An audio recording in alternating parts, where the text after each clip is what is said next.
그러나 성령이 밝히 말씀하시기를 후일에 어떤 사람들이 믿음에서 떠나 미혹하는 영과 귀신의 가르침을 따르리라 하셨으니 자기 양심이 화인을 맞아서 외식함으로 거짓말하는 자들이라. 혼인을 금하고 어떤 음식물은 먹지 말라고 할 터이나 음식물은 하나님이 지으신 바니 믿는 자들과 진리를 아는 자들이 감사함으로 받을 것이니라. 하나님께서 지으신 모든 것이 선함에 감사함으로 받으면 버릴 것이 없나니 하나님의 말씀과 기도로 거룩하여짐이라. 아멘. 앉히기 바랍니다. 우리 기도하고 말씀 나누도록 하겠습니다. 기도하겠습니다.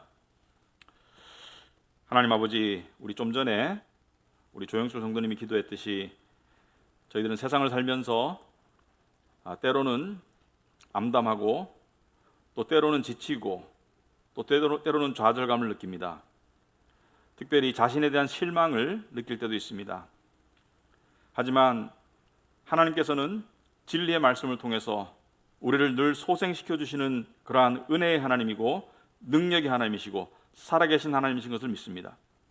이 시간도 저희들을 진리의 말씀으로 다시금 일깨워 주시고 또 세워 주시고 또 믿음을 정말 강하고 확실하게 가질 수 있도록 주님 도와주시옵소서.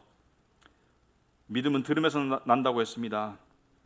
그리스도의 말씀, 하나님의 말씀을 들음으로 세상을 이기는 믿음, 관념 속의 믿음이 아니라 우리의 삶 속에 살아있는 믿음을 갖도록 인도하여 주시옵소서. 예수님 이름으로 기도합나이다.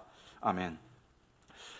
요즘 저희들이 매주 좀 상당히 중요한 이야기를 하고 있습니다. 제 설교가 중요하다는 게 아니고 이 디모데서의 이 내용들이 성경 이 내용들이 굉장히 중요한 진리들을 다루고 있습니다. 그래서 이 교회에 다니는 사람들은 반드시 알아야 되고 그리고 깨우쳐야 되고 그리고 또 거듭 깨우쳐야 되고 더 깊이 깨우쳐야 되고 아무튼 계속 들어야 되는 진리를 계속 이야기하고 있어요. 근데 많은 사람들이 이 설교를 들으면서 어떤 실생활의 도움이나 직접적인 또 감정적인 위안을 많이 찾는데 그런 피상적인 위안을 말하는 것이죠. 그런데 진리는 사실 이 진리는 마치 보약과 같아요. 분명히 은혜가 있습니다. 그러나 진짜 은근하고 지속적이고 우리에게 정말 영양분이 되는 아이스크림과 다른 그런 보약과 같은 것이 진리라고 생각합니다. 그래서 죄인의 질병을 향한 하나님의 명약이 진리이다. 그래서 오늘도 계속해서 우리가 그런 말씀을 볼 텐데 특별히 오늘날처럼 영적으로 혼탁하고 사실 좀 말초적이고 그런 분위기가 교회 안에도 많아요. 그런데 우리는 그런 진리를 믿는 게 아니죠. 우리가 믿는 진리는 가벼운 진리가 아니고 정말 우리가 믿는 진리는 반석 같고 기둥 같고 그런 진리인데 오늘 설교도 여기에 해당하기 때문에 우리가 자꾸 들어야 되고 또 깨달아야 된다. 근데 어떤 사람들은 어떤 교인들은 이러한 진리에 이른 적이 없는 사람들도 많기 때문에 정말 깨달아야 되는 진리가 오늘 주제인데 오늘 주제는 이 믿음을 떠나는 사람들에 관한 내용이에요.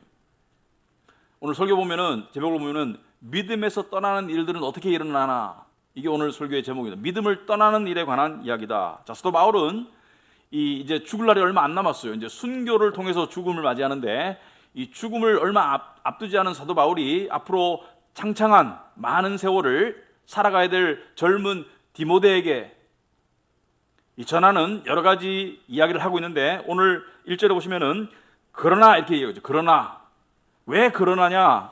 왜냐하면 앞에 본문에서 교회는 살아계신 하나님의 집이다. 좋은 얘기를 많이 했어요. 교회는 하나님의 집이다. 살아계신 하나님의 집이고 진리의 터와 기둥이다. 진리의 기둥이다. 이 교회다. 교회에 관한 아주 고귀한 이야기를 하고 난 다음에 그러나 이 분위기가 내용이 반전되는 것이죠. 성령이 밝히 말씀하시기를 후일에 어떤 사람들이 믿음에서 떠날 것이다. 성령이 밝히 말씀하셨다는 것은 예언적으로 계시적으로 사도 바울에게 개인적으로 하셨든지 아니면 공동체적으로 하셨든지 모르겠지만은 어쨌든 성령께서 말씀하시기를 앞으로 이런 일이 일어날 것을 예언적으로 말씀하셨는데 어떤 사람들이 믿음에서 떠날 것이다. 그 후일은 초대 1세기를 비롯해서 오늘날까지 이어지고 있어요. 지금 오늘날도 포함한 후일에 일어날 일들을 미리 이야기하고 있다. 그러므로 그런 일들이 일어나도 당황하지 말고 우왕좌왕하지 말고 오히려 믿음 가운데 사람들이 단단해질 수 있도록 도와주고, 그리고 믿음 안에 있는 사람들을 일깨워주고, 그리고 보호해 주도록 하거라, 이런 얘기를 하고 있는 것 같아요. 자, 그렇다면은 여러분, 믿음에서 떠나는 게 무슨 뜻이죠? 많은 사람들이 성경책을 읽어요. 네, 믿음에서 떠난다, 이런 얘기를 하고 있죠. 믿음에서 떠나 미혹하는 영과 귀신의 가르침을 따르리라 하셨으니, 대충 알 것 같아. 근데 대충 아는 것은 아는 게 아니에요. 특별히 중요한 진리에 관해서 대충 아는 것은 모르는 것과 다름이 없습니다. 예를 들어서 여러분이 어떤 의사가 있는데 이 사람이 대충 알아. 인체라는 것을 대충 알아. 그래서 그런 사람이 여러분을 수술해 주겠다 그러면 여러분 수술대에 눕겠습니까? 대충 아는데, 무슨 짓을 할지 모르는데. 마찬가지로 믿음은 영혼을 구원하는 것인데, 자신이 대충 알고 있는 진리에 관한 믿음에 자신의 영혼을 맡긴다? 이것은 말이 안 되죠. 여러분, 의대생들이 인체 해부를 하죠. 인체 해부를 하면서 배웁니다. 이 인체는 어떻게 생겼나, 그리고 병은 어떻게 발생되고, 또 질병이 발생했을 때는 어떤 징후가 있고, 그리고 이 인체의 여러 가지 기관의 모습은 어떻고, 이렇게 어떻게 변질되고, 또 어떻게 고쳐야 되고, 여러 가지를 배우는데 그냥 대충 이렇게 공부할까요? 아니죠. 한 과정 한 과정을 정말 진지하고 정말 눈을 부릅뜨고 정말 하나라도 제대로 배우기 위해서 신경을 곤두세우듯이 진리도 마찬가지예요. 대충 아는 것은 아는 게 아니에요. 하물며 우리의 영혼이 달린 이 진리의 문제에 관해서 우리는 어깨너머로 배웠어요, 대충 들었어요, 그냥 대충 알 것 같아요, 그런 소리 하면 안 된다. 제가 이런 말을 하는 이유는 여러분들이 좀 이렇게 정신을 바짝 차리고 들어보셔야 된다. 자, 성경에 보면은요, 성경의 진리를 향한 이 대충 넘어가려는 사람과 정말 진지하게 진실하게 진리를 파고 들어가는 사람들의 차이를 이야기하고 있어요, 사도 바울이. 사도행전에 보면은 사도 바울은 베레아 사람하고 데살로니가 사람을 비교해서 이야기하고 있어요.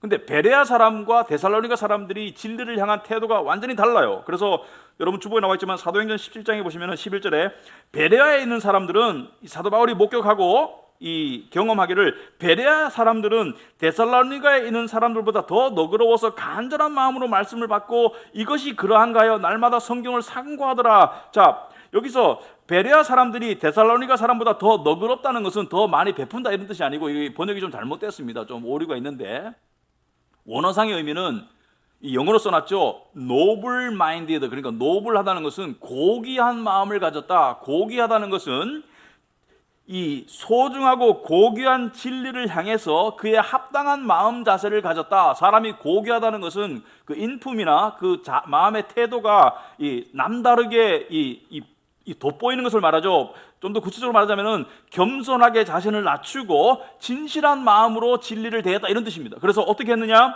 간절한 마음으로 말씀을 받았어요. 비교적 데살로니가 사람보다 베레아 사람들이. 그리고 이것이 그러한가요? 날마다 성경을 상고했다는 것은 이게 무슨 뜻인가를, 그 의미를 정확하게 알기 위해서 날마다 성경을 배웠다는 것이죠. 말씀을 묵상했다는 것이죠. 자, 우리도 그런 마음으로 깨달아야 된다. 대충 읽고 믿음을 떠나는 사람들이 있더라. 대충 선입견적으로 교회를 떠났는가 보다, 아니면은 귀신의 가르침을 쫓았다고 하니까 어떤 무당을 쫓아갔나, 미신을 쫓아갔나, 이단을 쫓아갔나, 그런가 보다. 그렇게 생각하면은 제대로 깨달은 게 아니라는 것을 말씀을 드립니다. 그래서 여러분이 지레 짐작하거나 선입견을 가지고 있다면 좀 내려놓으시라. 그래서 우리가 내려놓고 겸손한 마음으로 우리의 주관적인 선입견을 내려놓고 객관적으로 이 말씀의 진정한 의미가 무엇인지를 한번 깨달아 보자. 굉장히 중요한 의미가 있습니다. 자, 먼저 믿음에서 떠난다는 게 뭐냐? 그것을 알기 위해서 믿음에서 떠난다는 것이 의미하지 않는 것 두 가지를 먼저 얘기하겠습니다.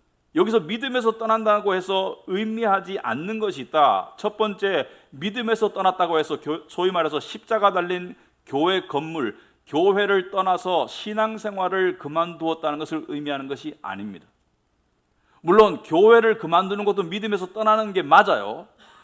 하지만 믿음에서 떠났다고 해서 지금 사도 바울이 하는 말은 교회를 떠났다는 게 아니에요. 제가 금요일 날 주요 일간지에 이런 기사가 났습니다. 목회 데이터 연구소, 저도 무슨 단체인지는 모르겠어요. 21세기 교회 연구소 이런 단체들이 연합해가지고 전국에 이 700명을 대상으로 설문조사를 했어요. 근데 나이가 19세부터 39세 사이, 그러니까 젊은 층을 이 대상으로 설문조사를 했는데, 교회 다니는 사람들, 현재 교회를 다니는 사람, 젊은 층을 대상으로 조사를 했는데, 이 중에 40%가 10년 뒤에는 교회를 안 다닐 것이다, 이렇게 얘기해요. 이 데이터의 설문지의 진위성을 떠나가지고 10년 뒤에는 교회를 안 다닐 것이다, 놀라운 결과죠. 그리고 7%는 10년 뒤에는 교회만 안 다니는 것이 아니고 기독교 신앙을 버릴 것이다. 그러니까 거의 절반 정도가 10년 뒤에는 안 다닐 마음을 가지고 지금 교회를 다닌다. 그럼 지금 떠나지 왜 다닐지 모르겠어, 10년 동안은. 근데 사도 바울이 믿음을 떠난다는 것은 이것을 말하는 게 아니에요. 그런 의미가 아니에요. 더 이상 십자가 달린 건물에서 신앙생활을 안 한다는 뜻이 아니고 신앙생활은 한다는 거예요. 비록 거짓이지만. 그렇다면은 믿음에서 떠난다는 것이 의미하지 않는 두 번째 케이스는 뭐냐? 미혹하는 영과 귀신의 가르침을 따르라. 여러분들이 들었을 때 그러면은 예를 들어서 무당을 쫓든지 아니면은 무슨 어떤 전보로 가든지 아니면은 이단을 쫓든지 그걸 말하는 거냐? 그것도 아닙니다. 여기서 미혹하는 영이라는 것은 속이는 영, 하나님의 영을 가장해서 속이는 영을 말해요. 그래서 예수 그리스도의 이름으로 예배를 드리고 설교를 하고 가르치는 집단에 있지만 속이는 영이다. 그렇다고 신천지 같은 그러한 아주 극단적인 이단을 의미하는 것도 아니에요. 이들은 어떤 사람이냐면은 귀신의 가르침을 따르는 사람이다. 여기서 말하는 귀신이라고 말하니까 우리가 생각하는 무슨 무당을 생각하는데 그게 아니고 원어상으로는 마귀를 말합니다. 사탄. 그러니까 사탄의 가르침, 교리를 따르게 될 것이다. 교리, 잘못된 교리를 따르게 될 것이다. 이것을 이야기하는 거예요. 이런 일이 일어나려면은 반드시 선행 조건이 있죠. 거짓 선생들, 거짓 선지자들, 거짓 목사들이 있어야지 이런 일이 일어납니다. 그래서 성경에는 요한일서 2장에 보시면은 18절에 아이들아 지금은 마지막 때라 적그리스도가 오리라는 말을 너희가 들은 것과 같이 지금도 많은 적그리스도가 일어났으니 그러므로 우리가 마지막 때인 줄 아노라. 여기서 말하는 말세는 예수님의 초림과 재림 사이를 말합니다. 성경에서 말세는 예수님의 초림과 재림 사이가 말세예요. 우리가 볼 때는 2000년이 넘어가고 있지만 이게 말세예요. 그런데 말세에 많은 적그리스도가 나타날 것이다. 적그리스도는 안티 그리스도, 그러니까 그리스도를 대적하는 또는 그리스도를 흉내내는, 그리스도를 대신하는 이게 적그리스도들, 소위 말해서 거짓 선지자들이, 거짓 선생들, 거짓 목사들이 많이 일어나서 그들이 사람들을 꿰어서 그들이 19절에 요한일서 2장 19절에 우리에게서 나갔으나 우리에게 속하지 아니하였나니 만일 우리에게 속하였더라면 우리와 함께 거하였으려니와 그들이 나간 것은 다 우리에게 속하지 아니함을 나타내려 함이니라. 그들이 떠난 것은, 믿음을 떠난 것은 원래부터 우리에게, 여기서 말하는 우리는 진정한 하나님의 공동체 교회를 말합니다. 진리의 공동체에 속하지 않았기 때문에 이런 일이 일어난다. 이들은 신앙생활을 멈춘 게 아니에요. 소위 말해서 주일날 예배를 안 드리는 사람들이 아닙니다. 거짓 영, 마귀의 교리를 쫓아서 신앙생활을 하는 사람들이고, 사도 바울은 이 사람들을 향해서 자기 양심이 2절에 화인을 맞아서 외식함으로 거짓말하는 자들이라고 말했습니다. 양심이 화인을 맞았다는 것은 양심의 겉부분이 탔다 이런 얘기입니다. 그러니까 양심이 겉부분이 탔다, 우리말로 하면 양심에 털이 났다, 양심이 묻어졌다 이런 얘기예요. 양심이 없어. 양심이 묻어져 가지고 자기들이 거짓말을 밥 먹듯이. 근데 거짓말을 하면서도 양심에 거리낌이 없어. 왜? 안에 있는 거짓이 나오니까. 그게 자연스러운 거예요. 거짓이 있는 사람이 거짓이 나오는 것은 자연스러운 것이죠. 마음에 거리낌이 없다는 것이죠. 자, 그런데 이들은 어떤 거짓말을 했나? 여러분이 이거를 잘 들어보셔야지 나중에 적용할 수가 있어요. 자, 이들은 어떤 거짓말을 했냐면 첫째는 이들이 한 거짓말의 첫째는 결혼을 하지 말라고 했다. 둘째는 어떤 특정 음식을 먹지 말라고 했어요. 결혼을 하지 말라고 했고 특정 음식을 먹지 말라고 했다. 자, 이상하죠? 그런데 이 두 가지 샘플이 중요한 것이 아니고 왜 이런 말을 했는지 그 동기가 중요한데, 일단은 왜 이런 말을 했는지부터 먼저 알아봐야 되겠습니다. 자, 상식적으로 말이 안 되죠. 사도 바울은 4절에 보면은 하나님께서 지으신 모든 것, 그러니까 동식물, 음식을 비롯해서 모든 창조물이 선하다. 선하신 하나님이 지으신 모든 것이 선하다. 그런데 왜 못 먹게 하느냐? 결혼도 하나님이 주신 선한 선물인데 왜 못하게 하느냐? 창세기에 보시면은 죄로 인해서 타락하기 전에 하나님이 만든 모든 것이 하나님이 좋았죠. 좋다는 것은 굿, 선하다는 뜻이죠. 하나님이 보시기에 좋았더라. 땅과 바다를 만드시고 하나님이 보시기에 좋았더라. 동물을 지으시고 하나님이 보시기에 좋았더라. 식물을 지으시고 하나님이 보시기에 좋았더라. 그리고 마지막 날에 6일절에는 하나님이 지으신 그 모든 것을 보시니 보시기에 심히 좋았다 그랬어요. 아주 좋았다. 말씀으로 창조하신 모든 것이 아주 좋았고, 이렇게 말하고 있습니다. 그리고 결혼도 하나님이 주신 좋은 선물이에요. 하지만 결혼은 해도 되고 안 해도 돼요. 이게 성경의 가르침입니다. 결혼은 해도 되고 안 해도 돼요.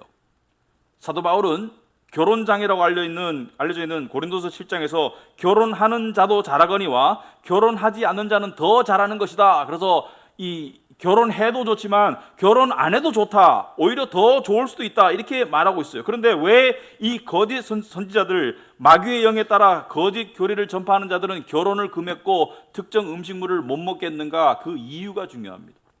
왜 그랬을까? 동기가 중요합니다. 왜 사람들은 이들의 가르침을 따랐나? 이 동기가 중요해요. 왜 사람들은 이들의 가르침을 따랐나? 분명히 이들도 성경을 사용해서 가르쳤어요. 자, 먼저 음식 이야기를 하겠습니다. 음식 이야기. 여러분, 예를 들어서 요즘도 유대교나 이슬람교는 돼지고기를 안 먹어요. 돼지고기를 금하고 있습니다. 유대교와 이슬람교는. 힌두교도들은 채식을 고집하고 육식을 금하고 있어요. 자, 종교인들이 어떤 특정한 음식을 먹지 않는 그 이유가 뭘까? 돼지고기 안 먹는 게 중요한 게 아니고, 돼지고기든 소고기든 닭고기든 그게 중요한 게 아니고, 왜 안 먹을까가 중요하죠. 왜 안 먹을까? 왜냐하면은 그 음식을 안 먹음으로써 종교적 의로움을 쌓아간다, 이런 의미가 있죠. 의로움을 쌓아간다. 여기서 의로움이라는 것은 신에게 받아들여지는 길이고 신에게 인정받는 길이다. 반대로 그 음식물을 먹으면은 불결함이 생겨서 신으로부터 멀어지고 벌 받는다, 이런 얘기죠. 이런 의미를 가지고 동기가 중요한 거예요. 여러분, 옛날에 제가 인도를 여러 번 갔는데 이 시골 교회를 방문하다가 한 번은 인도 목사님과 함께 이 차를 렌트해 가지고, 그러니까 차를 렌트할 때는 기사도 같이 렌트해요. 인도에서 렌트하는데 대부분 그 힌두교도죠. 그런데 이제 이 차를 타고 가는데, 가다가 이 배가 고팠는데 우리가 그 샌드위치 비슷한 걸 싸가지고 왔는데 이 기사분에게도 하나를 줬어요. 그냥 아무 생각 없이 줬습니다. 줬는데 맛있게 먹더라고요. 그래, 잘 먹었어요. 잘 먹고 난 다음에 안에 뭐가 들었냐고 이렇게 물어보길래 제가 통역해가지고 했는데 그 안에 고기가 조금 들어있었거든요. 그러니까 이 샌드위치 안에. 근데 이제 고기만 들어있으면은 고기인지 확실히 알 텐데, 이게 야채하고 섞여 있어가지고 그냥 고기가 들어있는 거 드는 둥 마는 둥 한 그런 고기 정도의 양이 들어있었는데, 그렇게 얘기하니까 이 기사가 갑자기 차를 멈춰. 그러더니 막 황급히 내리더니 손가락을 넣어가지고 막 토해요. 그래서 깜짝 놀랐어요. 왜 그러는지. 물어봤습니다. 왜 저러냐? 그러니까 인도 목사님 한 말이, 고기가 들었다고 하니까 지금 토하는 것이다. 왜? 신의 노여움을 살까 봐. 먹지 말라고 했는데 먹어서 신의 노여움을 살까 봐. 그래서 이 음식을 안 먹는 이유는 율법적인 이유로 의로움을 쌓아가서 신에게 인정받으려고 하는 것이죠. 그 마찬가지 이유로 결혼을 금했어요. 아마도 성경 말씀을 인용한 것 같아요. 예수님께서 이 어머니의 태로부터 된 고자도 있고 사람이 만든 고자도 있고 천국을 위하여 스스로 된 고자도 있도다. 이 말을 받을 만한 자는 받을지어다. 그러니까 하나님을 섬기기 위해서 독신으로 살 수 있는 사람은, 살고자 하는 사람은 살아라, 이렇게 말했는데, 아마도 이 거짓 선생들은 결혼을 안 하는 것이 금욕의 삶을 사는 것이 의를 쌓아가는 길이다, 이렇게 말했을 거예요. 그래서 사람들은 이 사람들의 가르침을 듣고 하나님께 인정받기 위해서, 하나님께 축복받기 위해서, 하나님께 더 가까이 가기 위해서, 심지어 천국에 가는 것을 확실히 보장받기 위해서 음식을 금하고 결혼을 금하고 아주 신앙생활을 열심히 했을 거예요.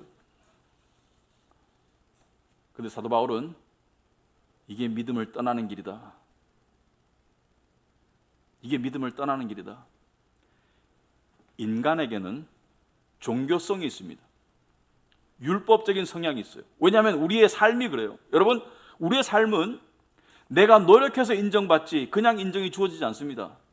여러분, 집에서 물론 가족이니까 인정하죠. 그런데 여러분, 그 집에서 인정받으려면 뭐 설거지라도 하고 청소라도 하고 뭐 공부도 잘하고 이래야지 인정받죠.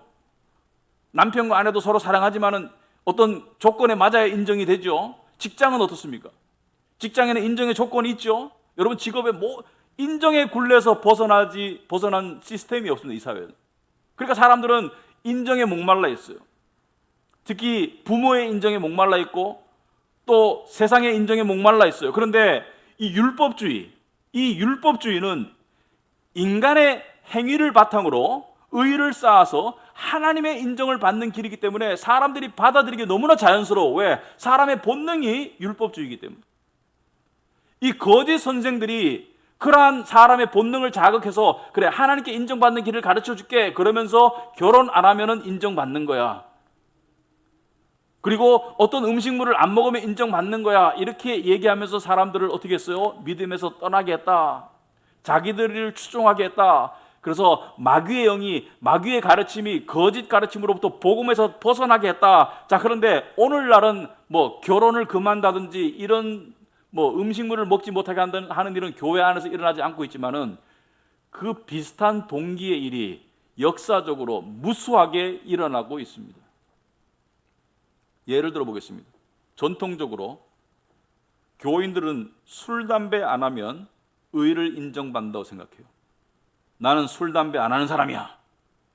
나는 저 사람처럼 술, 담배 안 해. 물론 건강을 염려해서 술, 담배 안 하는 것은 좋은 일입니다.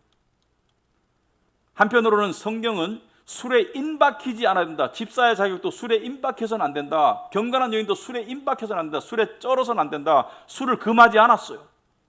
예수님도 포도주를 만드셨고 포도주를 드셨어요. 그건 무알콜 포도주가 아니에요. 그런데 건강을 생각해서 술을 안 먹는 건 좋지만 그것이 어떤 의의를 나타내는 것처럼 그렇게 생각하는 것은 그것은 믿음에서 떠나는 길이다. 동기 자체가 의의를 추구한다. 자, 예를 들어서 교회 직분 좋은 것이죠. 근데 집사와 장로가 되면 많은 사람들이 상대적인 의의를 느낍니다. 나는 하나님께 더 인정받는 사람이야. 봐, 나는 집사잖아, 나는 장로잖아, 나는 목사잖아. 여러분, 목사가 나는 주의 종인데 이렇게 말할 때가 있어요. 근데 주의 종이라는 것을 겸손하게 표현하면 나는 주를 섬기는 종이다. 좋은 표현인데 나는 주의 종인데 너네들보다는 이런 어떤 여러분들보다는 나는 더 의롭고 하나님께 더 가까운 사람이야. 이것은 뭐예요? 나의 행위나 나의 신분을 통한 상대적 의로움이죠. 이게 믿음을 떠나는 거예요. 수많은 예가 있습니다.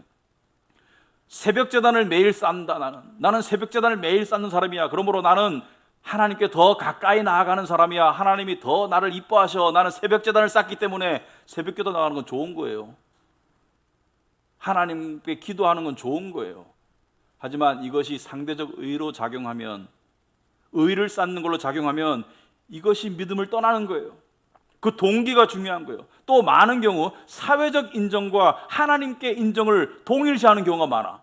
어떤 경제적 부를 쌓는다든지 사회적 지위가 높아진다든지 자식이 잘 돼서 받는 인정을 하나님께서 나를 인정하시는구나, 나의 신앙의 열심을 보시고 나를 인정하시는구나, 이렇게 생각하는 것이 이것이 잘못된 길이에요. 수많은 예가 있습니다. 결론적으로 말하자면은 자신의 행위를 통해서, 노력을 통해서 종교적 의의를 쌓아가는 것이 믿음에서 떠나는 거예요. 그런 일들이 교회 안에서 비일비재하게 일어나고 있어요.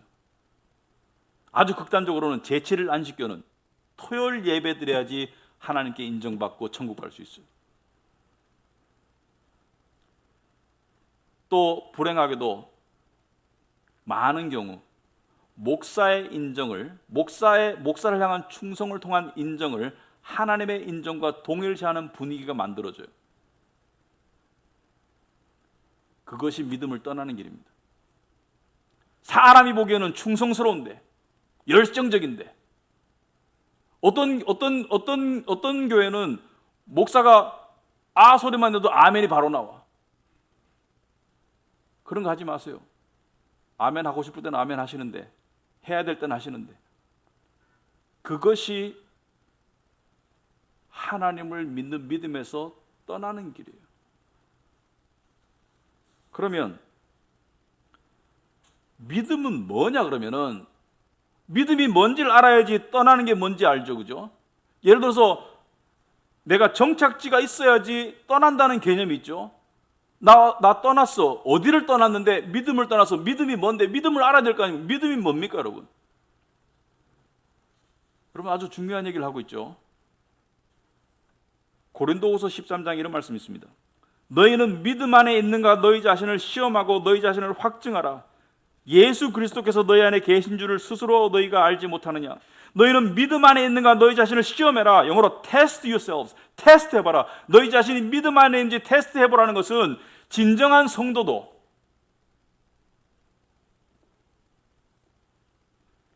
현재의 마음 상태가 믿음에서 떠나 있을 때가 있어요. 물론 믿음에서 완전히 떠날 수는 없어요. 왜? 믿음은 내가 만든 게 아니기 때문에. 그러나 진정한 성도도 율법적인 마음으로 신앙생활을 할 때가 있어요. 믿음을 떠날 때가 있어요. 테스트해보라는 거예요. 그렇다면 참된 믿음은 뭐냐? 참된 믿음을 알 때 우린 믿음을 떠난다는 게 뭔지 개념이 생기는 거예요. 참된 믿음은 뭐냐? 이 참된 믿음을 설명하기 위해서는 기독교의 핵심 진리인 믿음과 복음과 좀 전에 말했던 의, 이것을 함께 봐야 됩니다. 믿음과 복음과 의. 복음은 예수 그리스도께서 죄인을 위해서 십자가에 죽으셨다. 나 같은 죄인을 위해서 십자가에 죽으셔서 내 죄를 대신 짊어지셨다. 내 죄를 가져가셨다. 그리고 나에게 뭘 주셨다? 의를 주셨다. 이 의는 인간이 만들어내는 가짜의, 종교적인 의, 하나님께 받아들여질 수 없는 의가 아니라 진짜 의로움, 진짜 의로움을 나에게 주셨다. 그러므로 믿음은 이렇게 생각해요. 믿음은 예수 그리스도께서 이루신 복음의 일만을 통해서 온전한 의로움에 이른다는 것을 믿는 것이 믿음이다. 이게 믿음이다. 예수 그리스도께서 이루신 복음의 일을 통해서 온전한 의로움을 이룬다는 것을 믿는 것이 믿음이다. 좀 더 단순하게 말하자면은 복음을 믿음으로 의로움을 얻는 것이 믿음이고, 그리고 믿음이 강해진 경지를 표현하자면은 복음을 통해서 의로움을 얻었다는 것을 믿는 것이 믿음이다. 내가 내 노력으로 의를 이루어가는 것이 아니라 복음을 믿음으로 이미 의로움이 주어졌다는 것을 믿는 것이 믿음이다. 그래서 종교적인 율법적인 사람들의 사고방식은 나는 하나님을 섬길 것이다. 그러므로 하나님이 나를 인정할 것이다. 나는 하나님께 충성할 것이다. 봉사할 것이다. 그러므로 하나님이 나를 더 인정할 것이다. 이게 율법적인 종교적인 사고방식이라면은 복음은 뭐예요? 나는 이미 인정받았다. 나는 이미 의로움을 얻었다. 그러므로 나는 하나님을 섬긴다. 이게 달라요. 동기가 달라요. 그러므로 율법적인 사람은 자기 삶이 잘 되잖아요. 그러면 우쭐해집니다. 내 노력이 통했네. 하나님을 내가 움직였네. 근데 내가 아무리 노력했는데도 내 삶이 나아지지가 않아. 그럼 뭐예요? 하나님을 향해서 뭐라 그래요? 쓴뿌리가 생기죠. 내가 이렇게 희생하고 봉사하는데도 하나님이 나를 인정하지 않으시네. 하지만 복음의 사람은 뭐라고 합니까? 내가 이렇게 죄인인데도 하나님이 여전히 나를 인정하시네. 이게 복음입니다. 진정한 믿음을 가진 성도는 비록 자신이 스스로는 하나님 앞에 도저히 받아들일 수 없는 죄인임을 깨닫고 동시에 예수 그리스도의 십자가의 은혜를 통해서 하나님이 나에게 온전한 의로움을 선물로 주신 것을 믿는 게 믿음이에요. 이 의는 인간의 의가 아니고 그리스도의 의입니다. 그래서 사도 바울은 이것을 한 문장으로 표현했죠. 로마서 1장 17절에 복음에는 하나님의 의가 나타나서, 인간의 의가 아니고 하나님의 의가 나타나서 믿음으로 믿음에 이르게 하나니, 행함으로 아니고 노력이 아니라 이것을 믿음으로 믿음에 이르게 하나니, 기록된 바 오직 의인은 믿음으로 말미암아 살리라. 믿음으로 말미암아 살리라가 무슨 뜻입니까? 믿음을 깨달았다면 믿음으로 말미암아 산다는 게 무슨 뜻이에요? 여러분, 이런 뜻이에요. 예를 들면 여러분 살다 보면 하나님께 기도로 나아가고 싶은데 쭈삣쭈삣할 때가 있죠. 아버지가 내 기도를 들으실까? 하나님이 나를 좀 안 이뻐하실 것 같은데? 언제 여러분이 이쁜 적이 있었나요? 언제 제가 하나님 앞에 제 스스로 사랑받을 만한 적이 있었습니까? 미안하지만 한 번도 없었어요. 그런데 하나님은 늘 변함없이 우리를 사랑하시고 인정하시는 것을 믿음으로 나아가는 것이 의인은 믿음으로 산다는 뜻입니다. 여러분, 이 놀라운 진리를 깨우쳐 주게 하기 위해서 예수 그리스도는 그 탕자의 비유를 들었죠. 탕자가 아버지께 유산을 달라. 그 당시 문화에서는 호로자식이죠. 그리고 유산을 가지고 다 팔아가지고 먼 데 가가지고 나쁜 짓 많이 했죠.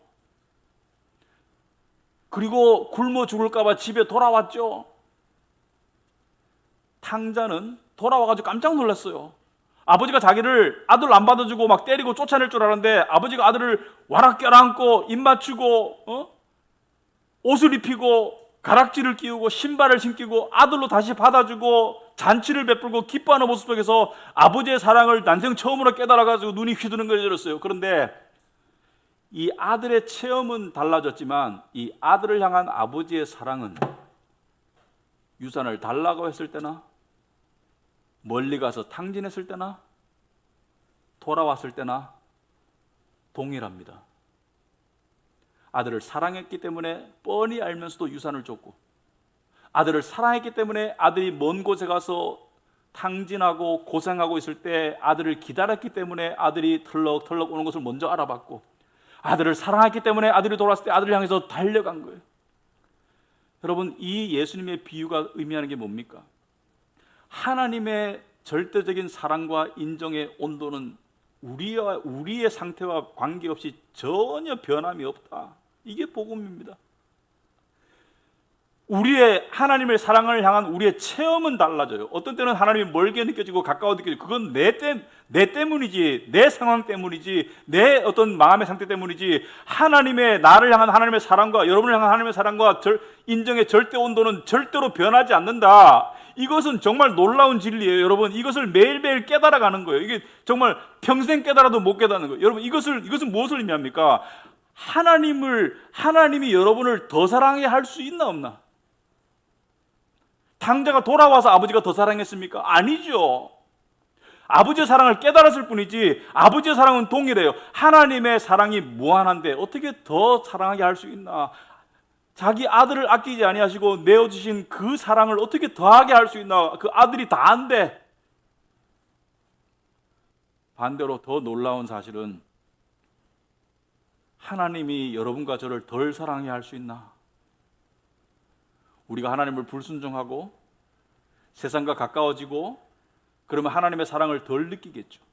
탕자가 멀리 갔을 때 아버지의 사랑을 못 느꼈죠. 하지만 하나님의 절대적인 사랑, 하나님의 속성 중에 하나님은 불변의 속성이 있습니다. 하나님의 그 불변의 사랑은 무한하고 변함이 없다는 사실을 믿어야 합니다. 이것이 믿음입니다. 믿음에서 떠난다는 것은 오직 예수 그리스도를 통해서 주어지는 이 의로움을 벗어나서 내 의를 쌓아가는 거예요. 여러분, 그런데 이 교묘해요. 거짓 선생들이라고 십자가를 얘기하지 않는 것이 아니고 예수 그리스도를 이야기하지 않는 것이 아닙니다. 이 사람들이 이렇게 말해요. 예수님 믿고 천국 가는 게 맞다. 예수님 믿고 하나님 사랑 받는 게 맞다. 그러나 그 위에 너의 의를 쌓아라. 이렇게 말합니다. 그 위에 너의 의를 쌓아라. 예수님을 바탕으로 너의 의를 쌓아라. 그래서 율법주의가 우리가 생각할 때 그게 그건가? 이것도 십자가를 얘기하니까 복음과 비슷한 건가? 이렇게 우리는 생각하기가 쉽지만은 진리와 비진리의 경계는 너무나 뚜렷하고 분명하기 때문에, 그리고 성경의 말씀은 진리에서 조금이라도 벗어난 것은 아예 비진리로 취급합니다. 18금은 금이 아니에요. 우리가 생각할 때 18금도 금 비슷하다고 생각하지만은 성경적으로 18금 진리는 없어요. 무슨 말이냐면은 여기서 봤을 때 1도 차이는 비슷한 것 같지만은 무한대로 연결하면 1도 차이는 무한한 거예요. 거리가 무한해지는 거예요. 마찬가지로 진리와 비진리는 엄연히 달라요. 율법주의는 복음이 아니에요. 오늘날 많은 교회 안에서 율법주의가 있지만 그 율법주의는 그래도 예수님을 이야기하니까 복음 비슷하다고 생각할 수 있는데 성경 말씀 이렇게 얘기합니다. 갈라디아서 1장에 보시면은 사도 바울은 이런 말을 하고 있습니다. 너희가 복음을 그렇게 쉽게 빨리 떠나니까 깜짝 놀랐다. 나는 너희가 그렇게 복음을 쉽게 떠날 줄 몰랐다. 그러면서 하는 말이 그러나 우리나 혹은 하늘로부터 온 천사라도 우리가 너희에게 전한 복음 외에 다른 복음을 전하면 뭐라고요? 저주를 받을지어다. 저주를 받을지어다라는 것은 성경에 쓰일 수 있는 가장 심한 욕입니다. 우리가 전에 말하였거니와 지금 다시 말하노니 만일 누구든지 너희가 받은 것 외에 받은 진리 외에 다른 복음을 전하면 저주를 받을지어다. 그럼 갈라디아 사람들은 예수 안 믿었나? 예수 믿었어요. 근데 이 갈라디아 교회의 문제가 무엇입니까? 예수 믿지만 율법을 지킴을 통해서 의로움을 쌓아가야 된다. 똑같은 얘기를 하고 있는 거예요. 할례를 받아야 된다. 율법을 지키면서 우리는 예수 믿는 위에 율법을 지킴으로써 우리의 의를 쌓아가고 완성해 가야 된다. 하나님께 더욱더 받아들여진다. 우리가 지금 주장하는 율법주의와 똑같은 것인데 사도 바울은 율법주의는 복음과 비슷한 것이 아니고 저주를 받을 가짜 복음이라고 이야기하는 것이다. 그 분별력을 우리가 가져야 합니다.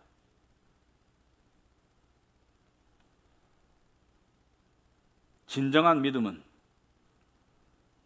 나의 노력으로 어떤 의도 만들 수 없고 만들려고 하지 않는 것입니다. 오직 예수 그리스도를 유일하게 충만하게 통해서 주어진 하나님이 주신 의를 힘입어서 하나님께 나아가는 것이다. 여러분, 율법주의의 사람들도 복음을 믿는 진짜 참믿음의 사람들도 겉으로 봐서는 분간이 안 됩니다. 모두가 다 교회를 열심히 다닐 거고 모두가 다 헌금하고 어떻게 보면은 더 열성적일 수 있어요. 왜? 내 의를 쌓기에 급급하니까. 많은 교회들이 충성 경쟁이 있어요. 직분 경쟁이 있고 아까도 말했지만은 목사에게 충성하는 것을 하나님께 충성하는 것으로 여기고 목사에게 받는 인정을 하나님께 받는 인정으로 여기기 때문에 그런 어떤 그런 구조가 만들어지는 속에서 율법주의가 팽배한데 자기들은 하나님께 인정받은 길로 나아간다고 생각하고 있어요. 이 길 끝에는 구원이 있을 거라고 생각하고 있어요. 성경에 어떤 길은 사람이 보기에는 옳게 보이지만 필경은 사망의 길이라고 했습니다. 우리는 비슷하다고 생각하는 그런 착각하지 마세요. 율법주의와 복음은 사도 바울의 말하면 저주를 받을지어다. 믿음에서 떠나는 것이다. 우리도 하나님을 섬깁니다. 이웃을 사랑하고 또 때로는 희생해야 합니다. 왜? 하나님이 우리를 이미 받아주셨기 때문에, 이미 인정하셨기 때문에.